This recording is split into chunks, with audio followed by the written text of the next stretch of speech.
So hi guys, sa mga online seller po dito sa Taiwan na natuto po dito sa mga videos na ginawa ko dito sa aking YouTube channel. Ngayon kung nahihirapan po kayo sa iisa lang po yung cellphone ninyo, ito po yung technique na guys. Ang gawin po ninyo ay Google account po. So, kung yung cellphone ninyo, siguro naman marami kayong mga Google account. Kung iisa lang naman yung Google account ninyo, mag-create kayo ng bagong Google account.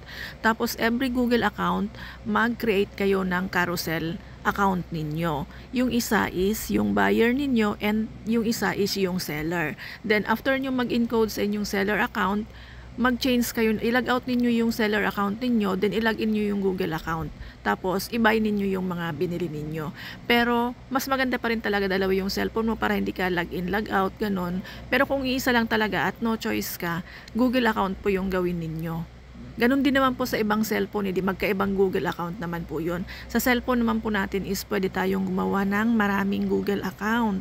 So, ayan, ganun po yung gawin ninyong technique para makapag encode po kayo sa carousel kasi mas madali pong gamitin ang carousel, although mas mahal nga lang po yung shipping fee, pero discarte na po ninyo yan. Explain nyo mismo dun sa buyer ninyo bakit ang taas ng shipping fee mo, yung ganong sinasabi nila. So explain po ninyo yan, pakita po ninyo na 60 po talaga ang shipping fee ng carousel. So ayun guys, sa mga katulad kong online seller, sana makatulong po ito sa inyo and more sales to